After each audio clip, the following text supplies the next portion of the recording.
Hello and welcome to the Southbound Sports Show. I'm your host, Richie Leahy, here with my co-host, Matty B. And it's finally here, NFL Draft Week. And we got more and more speculation happening every day, it seems. The only sure thing it seems to have happened is that Tennessee confirmed that they're going to take Cam Ward with the number 1 overall pick. I think everyone's expected that. They've been having quarterback issues for a while.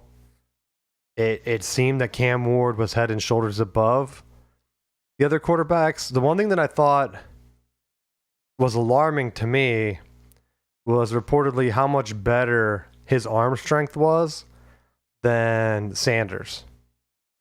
To the point where the reports and some people that I've talked to that would know have said that the workout that Sanders had with the Steelers, they're very concerned about his arm strength. To the point where it might be worth it to take a flyer on Milroe, whom we'd mentioned before, Matt. But they're saying like Milroe's arm strength was even alarmingly so much better than Sanders. That's the one thing, no matter when you're looking at quarterbacks, guys that come into the league from college, doesn't matter how accurate and all this stuff. Normally, guys, they're either going to be accurate enough that it's not going to really matter, or you're going to have like a big arm like Joe Milton, the Michigan quarterback that transferred to Tennessee. I think the Patriots drafted him, right? Yeah. Where he had such a big, strong arm that accuracy was such a problem that you knew he probably wasn't going to work as an NFL quarterback. You take a late round flyer on him. And Sanders is like the opposite, where it's like he has everything else. He knows the game, but he's not going to be able to fit the ball into these windows that he needs to fit it into because he just doesn't have the arm strength. And unfortunately, that's where some guys come in and then they get knocked like, oh, he's a system QB or something. And it's not even that. I mean, could he increase his arm strength? I don't know, right? It's kind of like a pitcher in baseball. Like, you either have to be Greg Maddux or start roiding up? Like, at some point, your arm strength is your arm strength. I don't think we ever hear about players that are in college magically getting drafted in Major League Baseball and then start to hit 100, right? Normally, they're hitting hard late teens. So Sanders isn't super old, but he's not super young either. I think his arm strength is probably set. So if that's the alarming factor for these teams, that hey, arm strength is a big deal, he's not going to be a long-term thing. He might be good the first couple games when they haven't figured him out, but once they're able to learn his reads and contest them, he's not fitting the ball in there. Now, have these teams been wrong before? Yeah. But I still stick with my original, was it last week? My original scenario. I still think that the Steelers wait.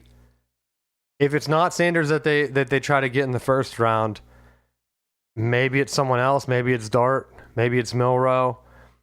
They've said that they're not basing their decision on Aaron Rodgers because I fully believe that they're doing the opposite of that, right?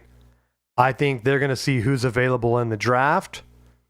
And if they can't get a guy they want, then they bring in Aaron Rodgers. Because right now, there seems to be no demand for Aaron Rodgers. Right? You don't tip your hand and say oh, you're our guy. We're going to make all these concessions for you. Until it's almost like a backup plan, right? He's the guy just waiting for the girl to come back to him. And she's like, oh, I'm going to go check out this other guy real quick. He's younger. Doesn't have the arm strength, but he's not kind of weird and creepy. And then they just kind of go and see what it's like. And then if they need to come back, they can fit him in. And then my Arch Manning plan. I typed it up, very Michigan Manifesto style. Double spaced, bro. I got it bound, and I sent it to Mike Tomlin. I haven't heard back yet, but I'm sure he'll message me and let me know that it's a good idea to not draft a QB, get Aaron Rodgers. If he gets hurt or he sucks, then you're like, oops, sorry, I guess we'll get Arch Manning next year. Right? I titled it The Perfect Plan. And I think he has time to read it, right? It's the off season. I should have got it certified mail, though, if I think back on it. I think that's the play. Don't draft anybody. Just draft what did they say the Steelers are going to get first? The defensive line? If you Oh my God, I hope not. Dude, if you go into the Dunkin' Donuts app, you can go in. What are you laughing at? The Dunkin' Donuts app where we're getting our draft news now. No, I'm giving you insider information here. You pick Tennessee as your favorite team. You pick quarterback as the first round pick. And then I think you're in there drawing to give money away. So this is like a lottery. This is like above gambling tips. Like I can give you all the draft pros or whatever, fantasy pros. Those like draft things are, and everyone gives the same advice. Like, yo, you should take this. This is a sure thing. If you know they're going to pick a quarterback first, go on a Dunkin' Donuts app and pick Tennessee as your favorite team. They're not going to come to your house and say, hey, before we give you this money, you got to show us one piece of Tennessee merchandise. Right? And they're like, no, I listened to the Southbound Sports Show. Richie said to just pick Tennessee. I don't know. I'm not even a fan. I just wanted to win. That's how you can be on the winning team. Right? It's a sure thing, dude. Maybe it's not even a winning thing. It's probably like a free drink. But then you get a free coffee or whatever. Free donut. I don't know what it is. I didn't read all the rules. But I didn't see anything in there about not getting advice from your favorite podcast host, right? That is true. On how to game the system. See? I mean, I sent Mike Tomlin stuff. He never answers. It's getting kind of crazy here. You would think he would want to respond to me. I can't have 1,000-page manifestos in Google Docs all the time. But what do you think they do? You think they get a quarterback? I do. I think the more I look at the quarterback situation, I feel like it's something that you have to address. Like, I mean, defensively, I feel like they're in a place where they can be relatively competitive with the defense they have. The biggest issue over the last 5 to 7 years has been that they have not had the offensive output, even remotely close to what their defense has been. And I mean, at one point, I felt like the tail end of Roethlisberger's career, they still had enough offensive firepower that having the most vanilla offense in the world, they could make it work. But the secondary was just horrific. And I feel like they finally gotten to a place where across the board, they're getting enough pressure that they're supporting the secondary and the defense is fine. But it's like the offense just 3 and outs so much that eventually, with an older defense, they're getting wore out. And you know, it's kind of like following some of the more pass-heavy offensive philosophies, where the more offensive plays you have, the more opportunities for a big play, the more likely you are to hit on a splash play. And it almost goes against the Steelers. It's like, run up the middle, run outside, throw a deep pass, punt. And, like, you know it's coming. And, like, there's been it's been documented however many times they get into a late game and you're like, well, they lost. There's not even a little bit of a glimmer of hope. It's like, oh, we can drive down and put this in. It's like, nope, we're going to throw an inadvertent interception right now. And then they're going to run the clock out, and that's going to be the end of it. So, would a quarterback change that, though? Their offensive philosophy? I would say a little bit. Because I feel like at least with the quarterbacks that they have, they're whether it's Dart, whether it's Milroe, whether it's Sanders, any of those three are coming from a system where it's RPO heavy, and you're having your inside run with your access slant or bubble. And I feel like if you tailor it around that style thing, like you can be successful with it. Well, see, the reason I ask is there's some heat around Brock Purdy right now with the Niners. And so the other option on the table would be they don't get anyone in the draft. The Niners can't work out a deal. So sometime between now, probably before the show airs, the Niners make a trade with the Steelers, draft picks, Purdy, and then you have a Steelers offense that can get them back to 500, right? They talked about how much he threw, but I'm not really sold on him. But I feel like Pittsburgh's in a spot right now where I feel like they're in must-win territory. I mean, aside from Tomlin being in a place where he hasn't had playoff success, they're in a spot where you get someone proven to move the needle. I feel like in that case, Purdy makes sense because then you have almost a similar style quarterback in Mason Rudolph that I think helps make that system work. I mean, you talked earlier about arm strength, and the one thing Bill Walsh really made popular was the fact that if you can teach your quarterback to get the ball out of his hands on time, you don't have to have a quarterback with a cannon for an arm. He just has to be accurate with his throws. And well, yeah, wasn't he running like the wing T offense where we only throw one time a game? Oh, shut up, dickbag.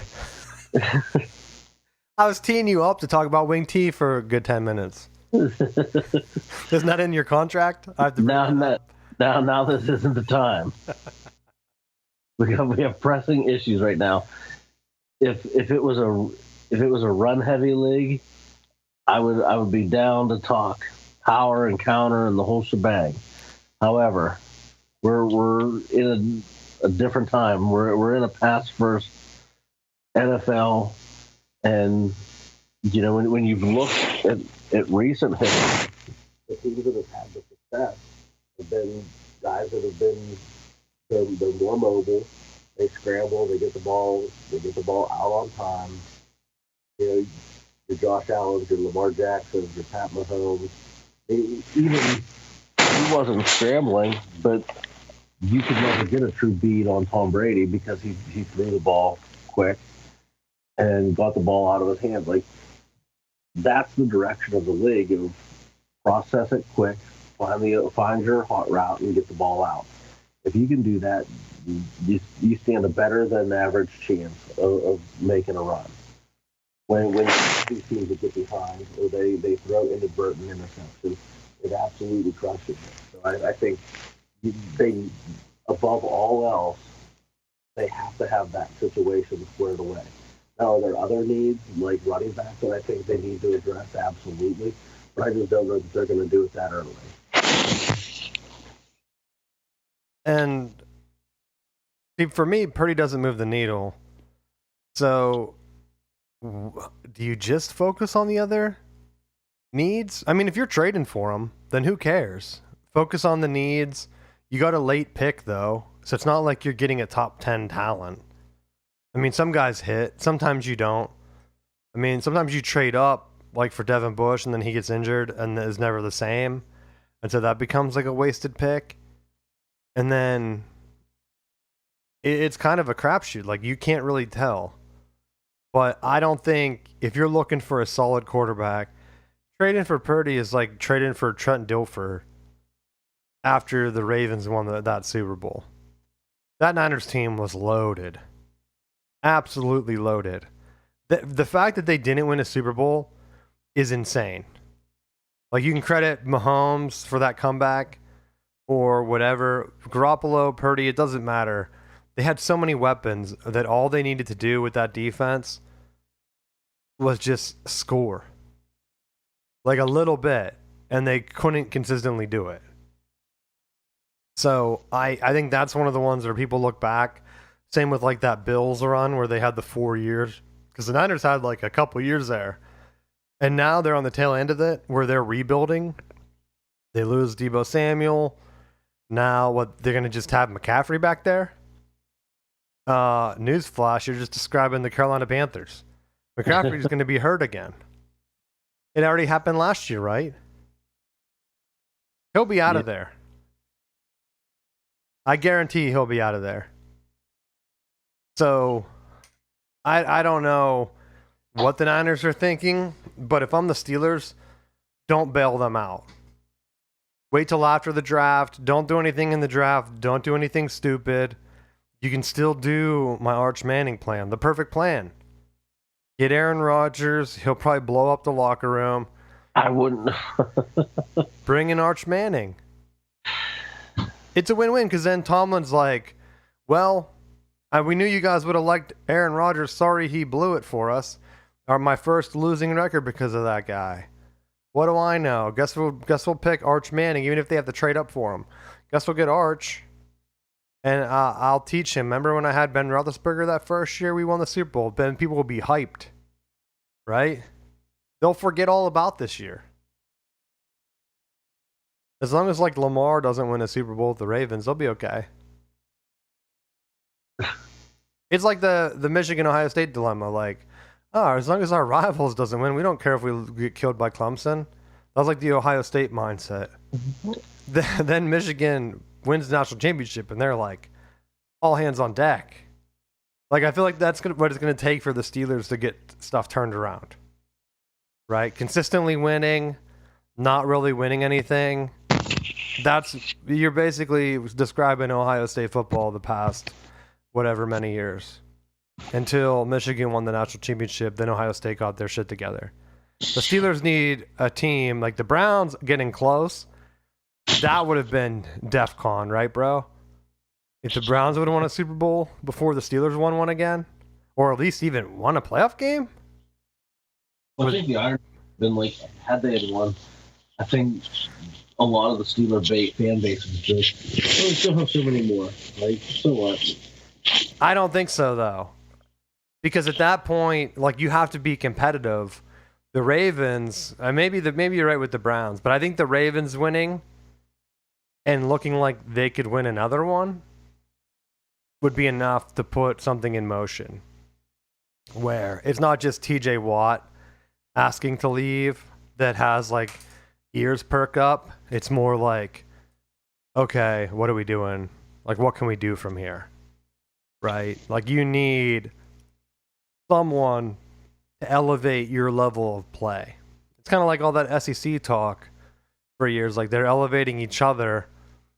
Now that the Big Ten has won, like, how do they respond? Like, you need something to kind of push you where if your team's not winning in the playoffs, free agents aren't going to sign with you.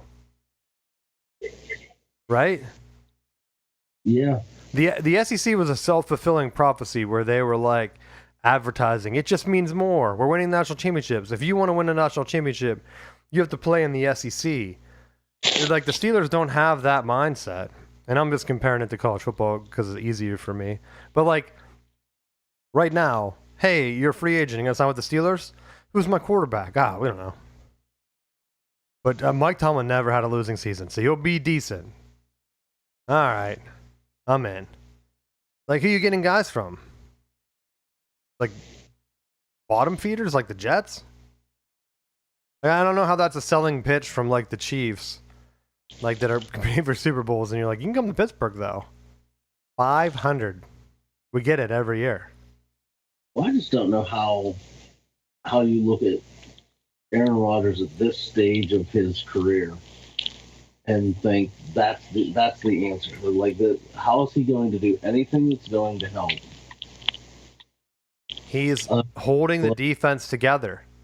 He's holding TJ Watt together. getting you. If you get TJ Watt and Arch Manning, you might get him for a couple more years. Like JJ could have played a couple more years, right? At some point, he gave up. Like, do you want TJ Watt to go to a team that's competing? Like, what if he ended up with the Ravens? Then what? Or like the Chiefs, and that's who you're battling in the AFC Championship game. You don't want that. So I think you have to have, if you have defenders that are showing that they're ready to move on, because they're saying you haven't been making a push. Like everyone knew that the Russell Wilson Fields thing wasn't going to work. That was kind of a joke. And now they're gone. You can't bring in Purdy. I think he would be gone. Like, unless he's friends with them or something. But even then, like, to me, that's not a splash move. No matter how much you hate on him, how old he is, Aaron Rodgers would be a splash move.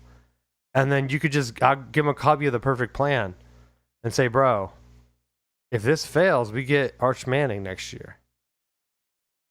And then he might stick around for a couple years after that, right? A rookie quarterback coming in, winning big. Look at, like, the Commanders last year with Daniels. I think Arch Manning is going to have the same questions that Daniels had. Hey, you haven't been, like Daniels wasn't winning, right? He was throwing up lots of stats, great measurables, whatever, but he didn't have, like, the big-time moments. Arch Manning just hasn't played. Unless he comes out and wins the national championship this year, I think you get the same questions, right? Plus, I already said it last week. Like, why don't you just get Quinn Ewers in the meantime? Well, that you beat me to it, because that was exactly the direction I was going to say to go in. Because maybe that's a better, more viable option. Now, maybe he's picked early, though. So, like, you could still... I don't think you bring in Ewers and then draft and then think, we're going to tank, I'm going to get Arch. Like, I think at that point, you bring him in to compete with Aaron Rodgers if you can get him in, like, the 6th round. I don't even know, because, like, if you bring in Aaron Rodgers or you don't get your guy, I don't think you use a 2nd-round pick. I think at that point you have to be all in on the let's build for the future and not worry about it. We got, like, because it might not even just be him, because, like, even Purdy, like, you could fill in your roster, and then a Purdy Mason Rudolph quarterback team just screams mediocre to me. So, I mean, maybe I'll be wrong and he comes in and he game manages the hell out of it. And they go like 13 and whatever it would be, 4 now, 5? How many games they play? Like, they keep trying to add more games. Did you see that? Yeah. It's at some point, if you add too many games, it's going to become like basketball. Where people tune out. Like, that's the one thing.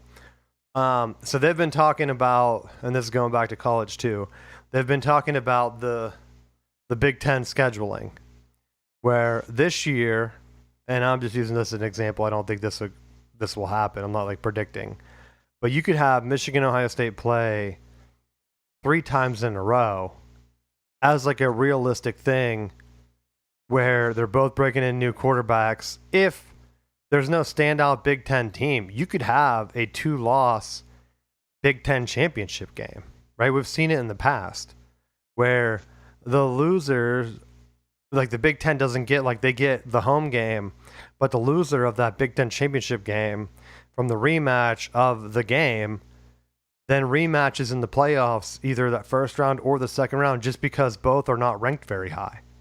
Like, you're sitting like 8-9. And next thing you know, it's like, oh, there we are, playing. I think it's 8-9 players at 10, 11. I don't even know what because the first couple get a bye, so that messes me up. 7, 8. I think it's 8-9, right? They would play in that 1st round.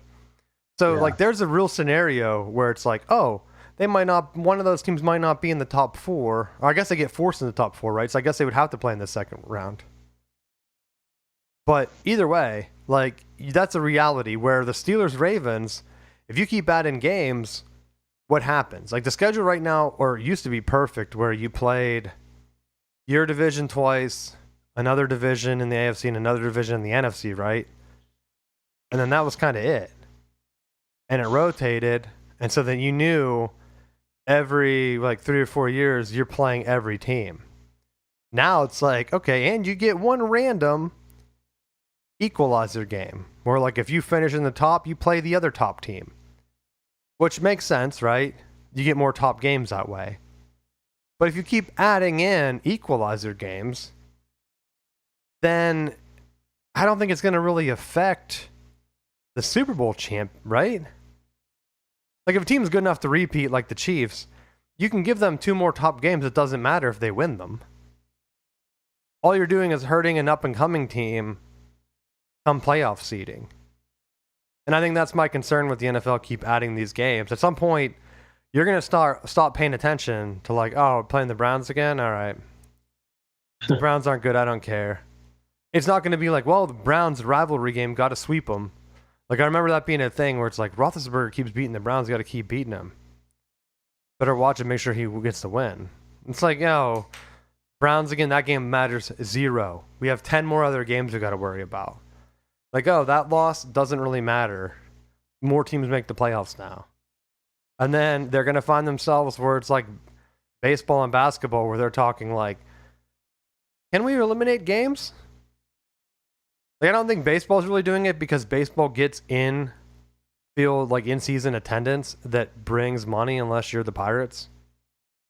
Where a lot of those teams make a lot of money on game day. Right? You're still getting 20,000 people or whatever. That's more than like an NHL or a basketball arena. Like that's like the max size for a lot of those cities. So you're getting that on like a low day, and then some of them go up to like 60 or whatever for baseball. That you'll never see that for basketball. And so the fact that they're making so much more money in person, like baseball is going to be harder to cut, I think, unless attendance drops beyond the like where they're not making money on game day. I think that would be the only reason why. But the NFL, you really got to convince me to like want to go pay for an NFL game with the cost of everything inside. Right? I think I saw someone post like the average like day, and they were like talking about, hey, I took my kid to like the NFL games. This is what it costs like every week, and they're like going and getting like 2 hot dogs and 2 drinks, and it's like $80. It's like, okay, yeah. But yeah, you want me to pay for a seat license? I can just watch at home and get a hot dog for like $1. If that. Like, you can buy a whole pack. For $80, you could grill hot dogs for the neighborhood. And just have friends over, right? Yeah. It's got to be a hard sell, I think, for some of these guys. Like, they're seeing it now. They're seeing the money signs.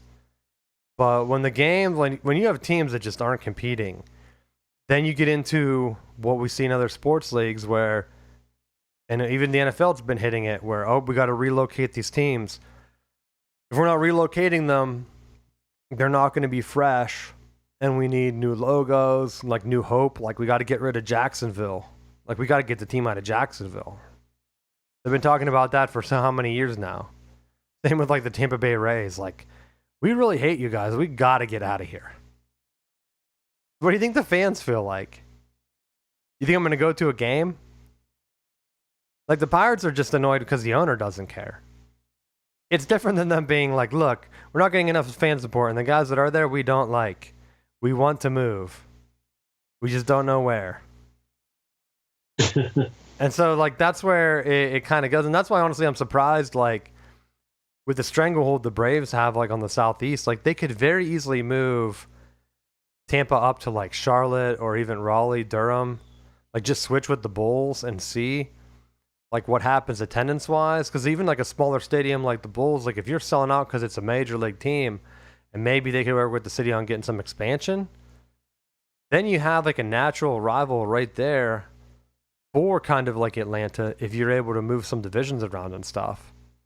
Instead of having, like, because this would be, I know this would throw a lot of history away, but what if you just flip the Mets and the Rays and move them up to, like, Durham or somewhere closer to the Braves?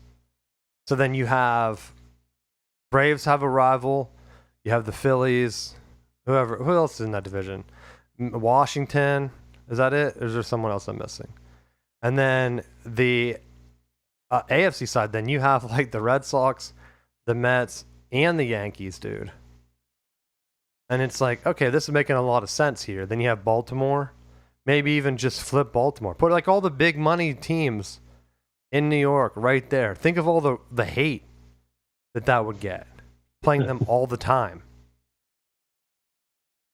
Like Chicago, they need to do the same thing, I think, with Chicago. That's where baseball, it's like, oh, we're starting to play the AL teams more. But like, I think most people aren't a fan of one or the other. And if you want casual fans to kind of tune in, you need a rivalry. Like a Braves fan, like we don't really like the Mets or the Phillies, but like I don't think casual fans know that. Do they? I don't think. Like if you're a casual Pirates fan, who do you hate? Nobody? I think you just hate the owner. You hate the team. Hate yourself for being there. Why am I here? Why can I sit in any seat? I don't understand. Am I the only one here? Paying $6 for a grilled cheese? I don't get it. No one else signed up for this. And that's kind of where I think NFL got to be careful. Adding in more games means more losses, means more mundane stuff where at some point there has to be a tipping point.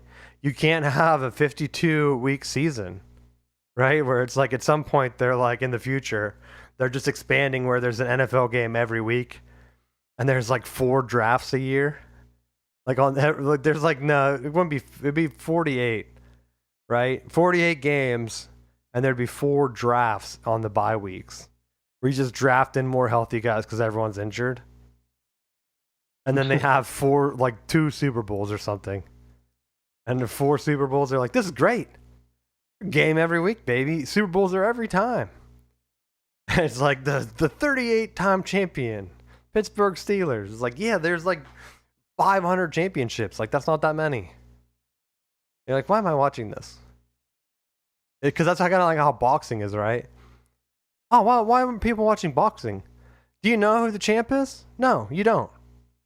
Unless you really follow boxing because they have so many champs and they try to do like a unified fight every once in a while. And then immediately after, there's like eight challengers taking the belts back to the other levels, right? And then it's like the same thing, or like just nobody's in it. And then they have another like unclaimed battle, right? Because that guy loses whatever, so he loses all the belts. And then they're like, well, we need to have another guy winning it. It's confusing. I've looked it up because I was going to talk about it on the show before in the off season where I'm like, I wonder if they have just like a list of like who, like all the belts. You can't find a good way to display that data. At least from what I've seen. If anyone else has, I've seen like the traveling belt where they have like guys that have had it and how long. It's like a graph, like looking at the weather or something. No. You can go on Winsipedia and look at college football data and see like, oh, so-and-so has this many wins. Oh, the so-and-so has this many draft picks. Okay, this. And then you have all the data right there. But then, like boxing, like, how do you know? You going by most wins? I mean, Rocky kind of ruined it, right? The movie? Because people that haven't seen Rocky, I'm going to spoil it for you. He wins the belt, and then they have him fight a bunch of jabronis. And even he, like, concussed out of his mind, like a dummy. They keep feeding him easy wins to get up his record, but no one's really challenging him. And so you don't even know, like, were those real fights? Like, that's how boxing is. Like, the movie didn't just make that up. They're like, all right, you got the belt, kid. We're getting a lot of money for you. We got to make sure you stay healthy. We can't have you fighting like these other monsters down there. That's like Rocky 3. He's like, that guy's a killer. You can't fight that guy. He's like, I thought I'm the best. They're like, no, not even close, my man. That's like what football would become. Like, I thought we were the best. Like, no, you just got lucky. The best? Your record's 9-12. What are you talking about? You shouldn't even have been in the playoffs.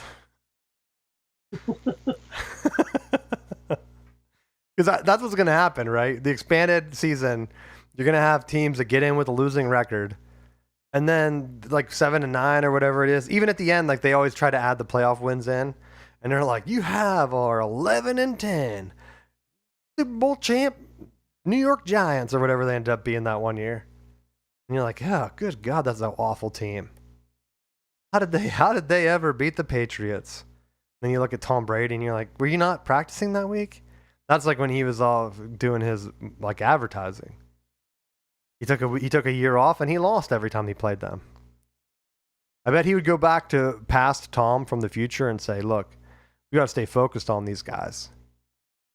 I think it's funny because it's like they play the Giants and like, there's no way we're losing to them. Yeah, because they're not good. We're going to see more Super Bowls like that. Where like this year, where I was telling you, and everyone I could talk to, like, hey, the Chiefs look like they should have lost that game against the Bills. And the NFL forced them through, even though they're not the best team. They're barely been winning. And then the Eagles throttled them. And the NFL's like, oh, well, that was a bummer for us. Like, we thought we'd get a good game. Like, oh, are you forcing the wrong team through? You thought that would be good for you? Huh? I was like when the Big Ten gave that weird spot to Ohio State when Michigan should have won and been the Big Ten champ. And they're like, oh, we'll put you in the playoffs. And then they got killed.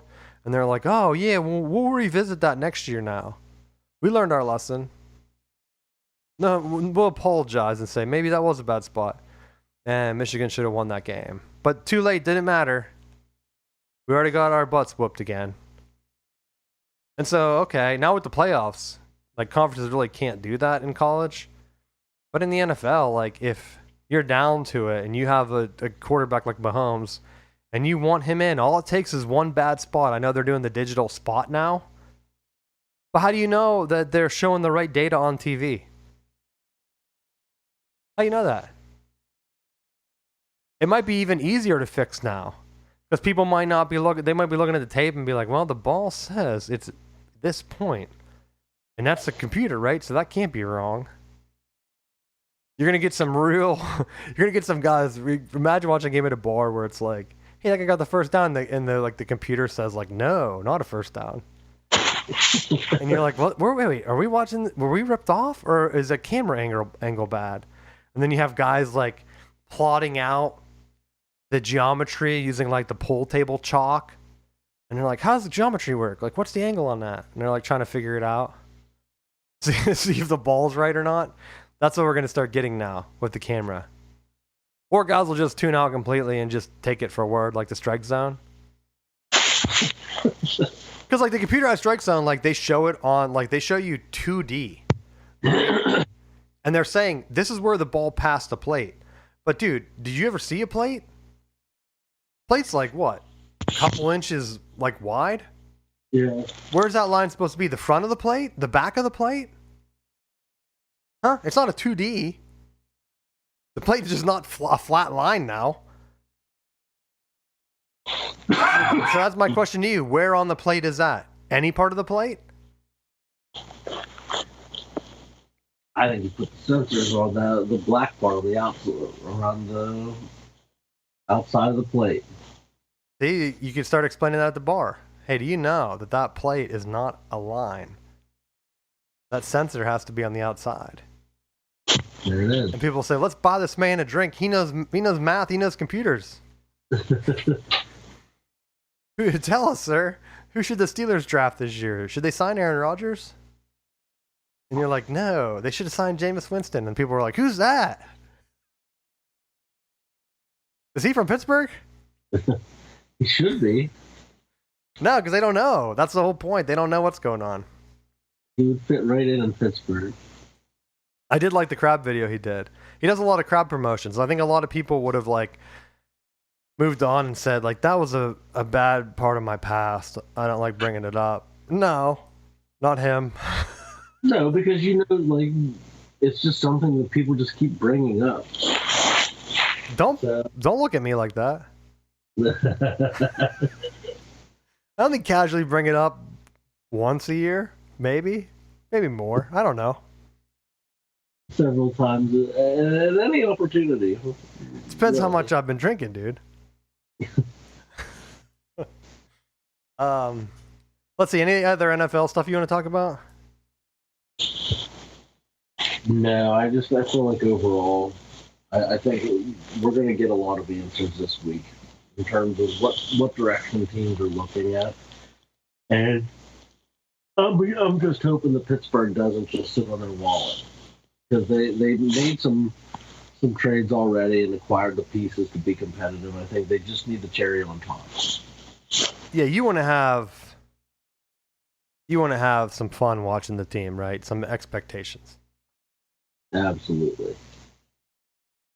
But before we get into college, well, I guess it is college. I would like to congratulate the Michigan's men gymnastic team on winning the national championship. Dude, they really helped me out of a jam, bro. You have no idea. Because my buddy was telling me how Alabama's NIL is real good.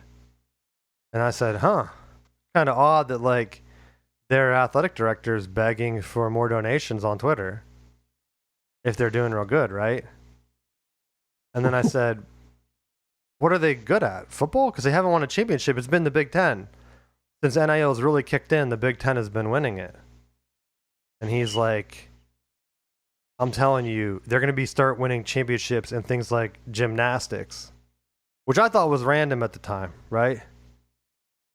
So lo and behold, a week later, my boys won a national championship in gymnastics with 2 Olympians that had won the bronze for U.S. So major props for helping me out. All I had to do was just send them a picture like this, you mean?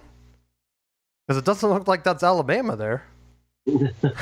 My man, any sport, I'm telling you, the teams, I think we're going to keep seeing a shift. They did that, what was the draw from, like, the commissioners or the NCAA, they put together a plan, right?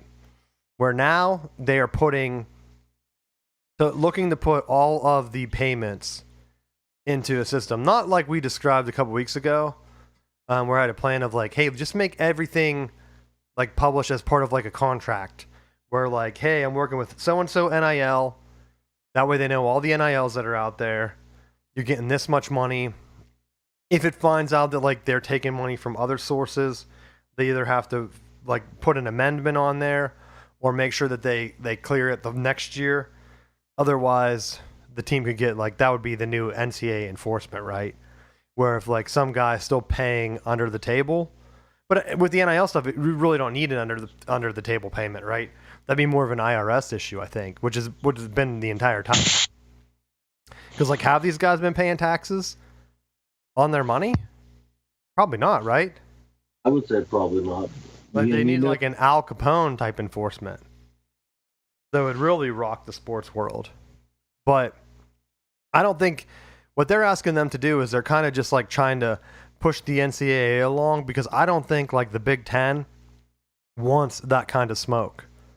They don't want the pressure on them to have to enforce NIL payments. And number one, the schools don't want to have to be the ones making sure that players are actually getting paid.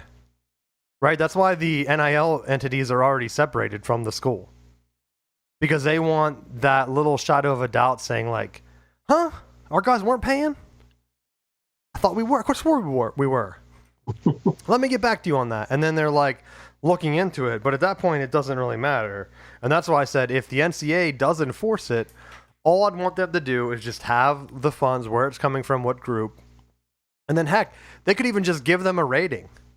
Like, oh, so-and-so group from A&M. Guess what? They've only paid out 30% of their offers. Oh, really? Am I going to go there? Nah, because I was in a heated debate with a buddy of mine that's in the know on some of these like NIL type things. And they were saying, because I was assuming that like A&M, with all their donors and like their money and stuff, that they would be one of the leading schools. And he was saying that they are so unorganized that there's no way that they're going to have any success unless something major changes over there. And that there's only going to be a handful of schools that are going to compete for national championships going forward. And I'm trying to think off the top of my head. I don't have it. I should have wrote it down. But he said it was going to be Michigan, Ohio State, Notre Dame for sure, along with Texas, regular Texas, not A&M. And then you would also have a couple other big swingers out there. Oregon, because of their Nike background, and USC. And I think he had 8. I don't remember who the other 2 were. But I know it wasn't like the schools that you were close to, you normally see out there. It was like ones that you know are going to have tons of money that they're throwing around. One might even have been Duke for basketball, instead of just like, competing for national championships just in football and basketball. But then, like, the ones that are going to be able to keep it close were like Georgia, Penn State, Alabama, the schools that were kind of like in charge before NIL was legal. Not so much Penn State, but like being there, where they might be able to win a couple, but they're not going to be as dominant as what they were. And right now, you might still see some recruiting rankings out there that are keeping them close. You can kind of put Florida State in that, I would think, too, and maybe Clemson, where they're raising enough money right now to stay competitive.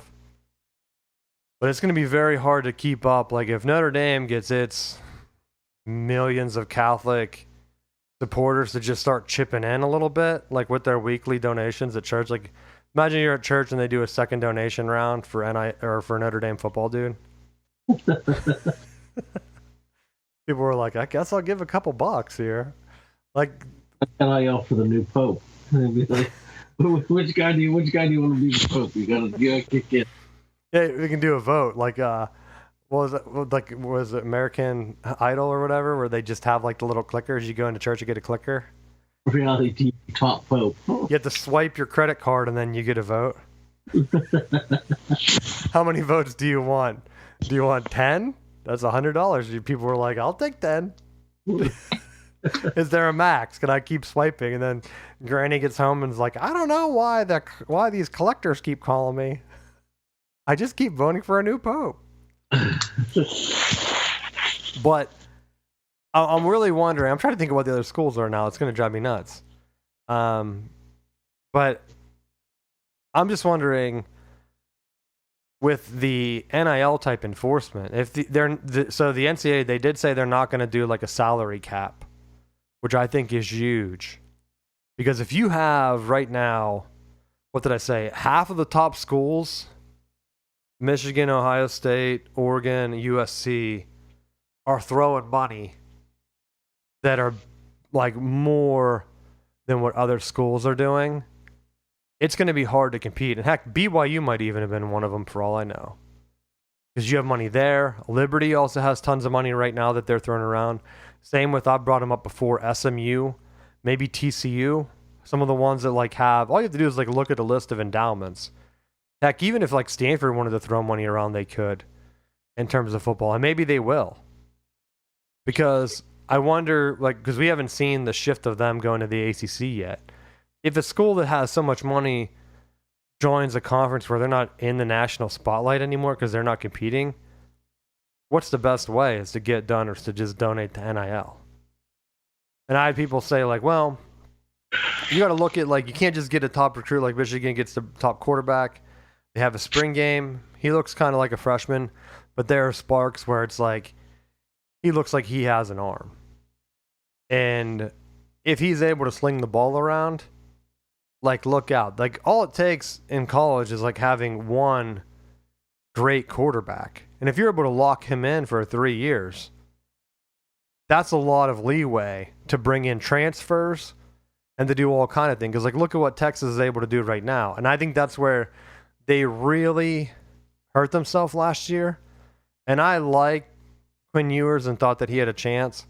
But when they went all in on him to try to win the national championship last year and they fell short, they lost themselves an opportunity to turn it over to Arch Manning a year early and then know that he's coming back. And maybe they were thinking they would lose him. I don't know. Because he could have went pro, right? Like, if he would have played all of last year and then had one cycle to bring in transfers to say, like, hey, help me win a national championship, I think undisputed Texas would be the number one this year going into the season. But because of the way last year ended, and the uncertainty with just people saying, like, can Arch Manning lead the team?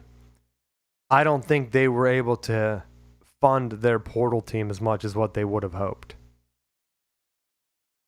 But again, what do I know? Did you watch any spring games? Because I know I've been talking about that. I didn't really watch any of the spring games, if I'm being honest. I watched a little bit of the USFL just because for right now I feel like it's just a weird dynamic. I'm sure we're going to get into it here in a little bit, but on the college side, looking at the Tennessee UCLA situation where they just straight up essentially did a quarterback trade, I think as an outsider with no skin in the game, I think like this is the direction that college football's going in, where you're trying to leverage money even more at this point, and this isn't even like a conference champion quarterback that's trying to argue for more money. It's like, yeah, I think I'm just going to go to UCLA, who hasn't won in anything recently ever. Doesn't make sense. So that one, I've been saying, like, go to UCLA, but if he plays good there, is he going to get offers next year? Like, and then transfer somewhere else, whoever's paying them, like, top dollar? So, I don't know, and I do know, like, for that situation, because if you look at that, I think the NIL, I saw a couple of NFL scouts anonymously complaining that this year and possibly like maybe last year and next year are going to be very thin years because guys that would have gone pro aren't going pro. Like Michigan started it by paying all their guys to come back, then Ohio State paid all their guys to come back, and now other teams are paying all their guys to come back. So you probably have, what, one more year of that would be the fourth year for that to catch up? Because at some point, you can't just keep paying your guys to come back. They're going to run out of eligibility. So the NFL draft, they're thinking this year and maybe next year again are going to be very thin on trying to get, like, I don't want to say gems, but like kind of like hidden gems, right? Where you're getting a good value. Those type of guys are now getting paid to go back. So I think you're going to see a lot of teams, maybe you will see a lot of trades this year, and teams that are willing to make a move for the guy just because they're not willing to. Remember when the Patriots would just trade down and get a lot of guys in the later rounds hoping that they would just work out, and it started to work for them? Because all you need is like to get guys that consistently play at a high level, because you're not going to have a team full of superstars, or eventually you're going to be like the 49ers are, where you have to pay them all and you're not going to be able to afford like any of them. So your team's going to blow up. But I will say that as part of this, the one thing that really stood out to me talking to some people is how much a lot of people think highly of Pitt in terms of NIL. Are you getting that vibe in PA? I feel like they have such a little brother complex right now with Penn State that they're willing to do anything to try to bridge that gap. But I don't. The potential is there for it, but they haven't. I was looking through some of my texts here to kind of see if I could find out what schools they thought would have like the highest NIL, but I can't find that conversation. But another conversation that was kind of like a side thing down here in the ACC was kind of like, what schools do you think would get an offer, like if there was like a big split? And I was very surprised on how many votes down here Pitt received. Like some schools like Louisville didn't receive any. And I know this is like an informal pool of people that are just like ACC fans, right? So, and Louisville's kind of new. But then again, so was Pitt. You could pick the top 6 out of the ACC, and I'm sure they're forgetting like Stanford in them.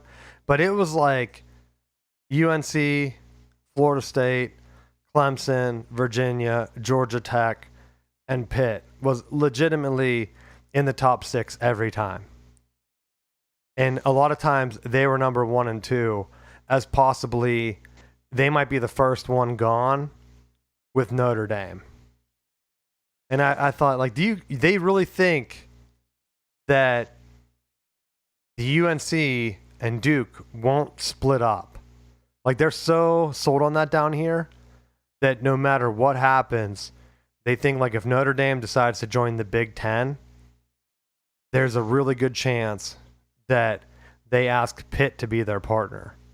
Which, I mean, I've kind of just written that off because I don't think the Big Ten would take Pitt.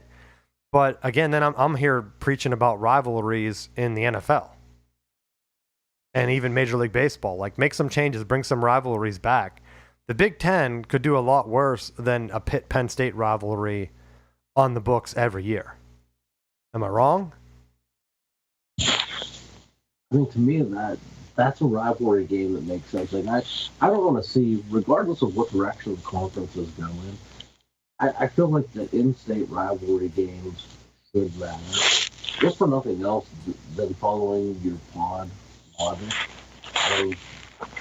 If you're winning within your area, your geography, like I think it brings something to the bigger national champion picture. Because, like, you can't win your own rivalry game. You can't win in your local area. Like, maybe you don't need to be on that bigger stage.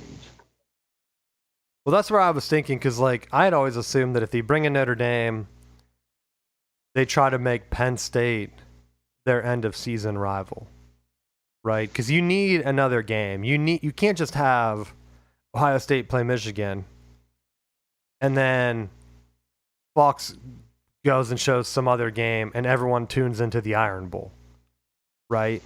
If you put Notre Dame, Penn State, and assuming they're both good like last year, that probably would have outdrawn the Iron Bowl because Auburn was out of it, right? Not Alabama wasn't that good.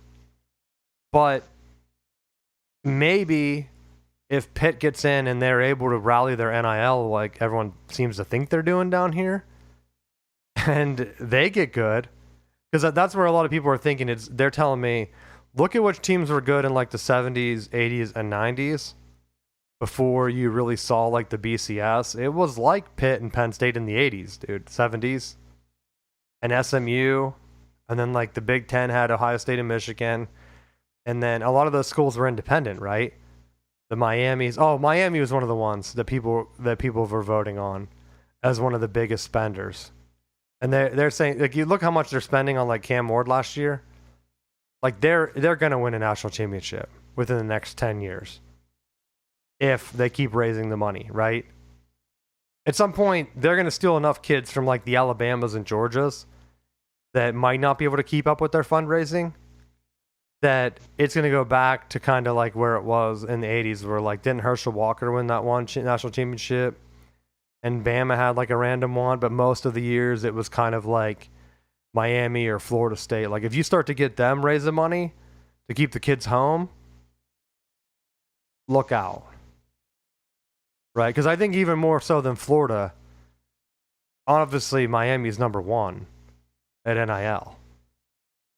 Their basketball team's bringing in like the best transfers, which is funny because Florida just won the championship, and Miami's like, nah, not so fast, son. We're gonna try our best. I mean, they've been down for a while, but it cracks me up that. Yeah. They could be the one. And like, if you're the Big Ten and you're looking around, and the last thing I have is there's that rumor about Utah. Did you see? Some guy on the message board said the Utah hates the Big 12 and they're looking to get out of it, and they might have struck a deal with the Big Ten to join. And a lot of people were writing it off like, this guy's crazy. Would it though? Like, Utah's already in the AAU. I've said it before. 18 scheduling sucks. Right? Yeah. What if they needed another team, not for Notre Dame? What if it was A&M? you pick Utah randomly, right? Because you need a bridge for the West. Because that way you can do a 5-team pod with Washington, Oregon, Utah, USC, UCLA. Then you put A&M with Nebraska, Iowa, Minnesota, Wisconsin, or something like that. And then you just have to kind of like figure out the East. Like, do you just put Michigan, Ohio State, Purdue, Indiana, and like Rutgers or something? And then just to split up Michigan State to put them with Penn State. So you'd have Michigan State, Penn State, Maryland, whatever other Big Ten teams I'm forgetting because they're not really good. I guess I forgot Illinois, Northwestern, right? I guess you could put them in the Ohio State, Michigan. So maybe you do Illinois, Northwestern, Ohio State, Michigan, and then split up like what? Purdue and Indiana? Like, I don't even know how you'd have to figure that out. Maybe you throw Northwestern a bone and put them in because they're kind of competitive more than the others. At least when Pat Fitzgerald was there. And you put them with Penn State, Rutgers, Maryland, and Michigan State, kind of. Although Northwestern does have a trophy game with Michigan now. Although so does Minnesota, so there's no way to get all the trophy games for Michigan into the season. So why not worry about that, right? But I wouldn't be surprised if something like that happened. Not so much that it's more like NIL, where if the dysfunction at A&M is true, and they're already behind the horse because they're not getting paid as much, and they hate Texas, and they hate that Texas is coming in and stealing their SEC cred, why not take the pay increase and just go to the Big Ten? They're AAU too. And I think if someone like that shifted, because I've heard a lot of people say, oh, maybe it's Missouri, they hate the SEC. Why couldn't it be all four? Why couldn't it just be Missouri, A&M, Utah, and Colorado or something? I mean, the Big Ten, if they wanted to, they could probably pluck all those schools out. They're all AAU. They all fit more of like the national. Because the number one thing that I hear from people in the Big Ten is that the Big Ten really wants a team in Texas. I don't really hear Florida that much, which is odd. Because if it were me, I'd want Florida. But they want a team in Texas because of how widespread the conference is. Texas is like the big untapped state right in the middle. And I really think the only reason you try to get into Texas is because you want to kind of balance some type of divisions you're trying to draw. And that really cuts off the SEC. Well, I think it cuts off the SEC. And I also think that almost aligns itself in a power play similar to what Al Davis was trying to do with the AFL compared to the NFL, where he was trying to just leverage them as just an overall better. He was trying to put them out of business. If you go that route, you're thinking we're looking to split off of the NCAA, cut out the middleman. We know what the brands are. We have the marketing. We have the following. We have the bases.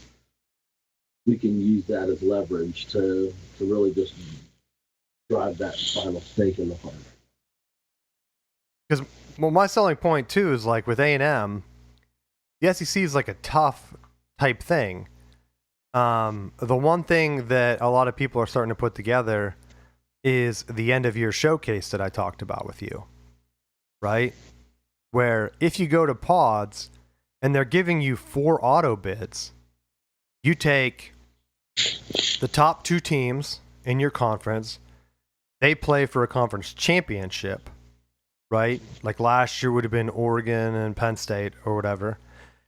Those 2 are in no matter what. Like that, the Big Ten already says like the top 2 teams are in our playoff team no matter what. Then you naturally have 2 more spots available if you have 4 spots, right? Oh, what do I have? 4 divisions. So then I take the top remaining team from each division and like however scheduling works, like whatever division you didn't play, that's the opponent you're going to play in a play-in game. And so on Saturday, before the playoffs start, the Big Ten has play-in game 1, play-in game 2, and then the Big Ten championship. Fox, CBS, NBC, whatever, they each get a game, and you own the entire day. And you tell A&M, like, look, guys, all you have to do is beat up on Nebraska and Iowa. Like, you can't beat these schools? And they're like, all right, this is looking a lot better than the SEC schedule we've been getting, right? And we're in the playoffs. Like, we haven't even been in the playoffs. And then, like, the ACC schools, I think they can have at any time until the SEC, like, panics. Heck, they could get that 20 team going with Utah and A&M. Do the 4 divisions, like I said, and then very easily just redistribute them if they need to, and just add the ACC schools. Like, they could go all out and just do UNC, Georgia Tech, Florida State, and Miami. And say, all right, now we're coming for the East Coast, boys. And the SEC would have no response for that. Like, they just wouldn't. Yeah. I mean, because, like, remember, the Big Ten right now is making more money than the SEC schools. Like, Rutgers is making more money than Alabama and Georgia before the season even starts. We don't know how big the gap is. I've seen as high as 20 million, which is insane. ESPN was supposed to match it. ESPN's still cutting content. Like, they're cutting baseball and hockey and whatever else they're paying for. Is it to gear up to pay the SEC schools? Because, like, I wouldn't be surprised if, like, NBC or someone, CBS came back and offered, and then they just owned all of the college football content, and ESPN's, like, what, showing Big 12 games? That's a thing that could happen. Because the SEC, I mean, they're not going to get rid of all of the content, but right now ESPN is the sole owner of SEC content, and they can't pay enough to keep up with the Big Ten. That's only going to hurt their brand, right? So ESPN's other thing would be to cut the other conferences and invest more in the SEC. But if people aren't watching, then what? If the SEC isn't winning the football national championship, that's a big marketing problem, because that's their entire marketing, is that they're the best conference. And if you see a run where I've been telling people, like, look out for Penn State. You get Alar back. They were just in. They could have been in the national championship game last year. They only lost to Ohio State by what, 6? Way better than the SEC schools they went against in the playoffs, right?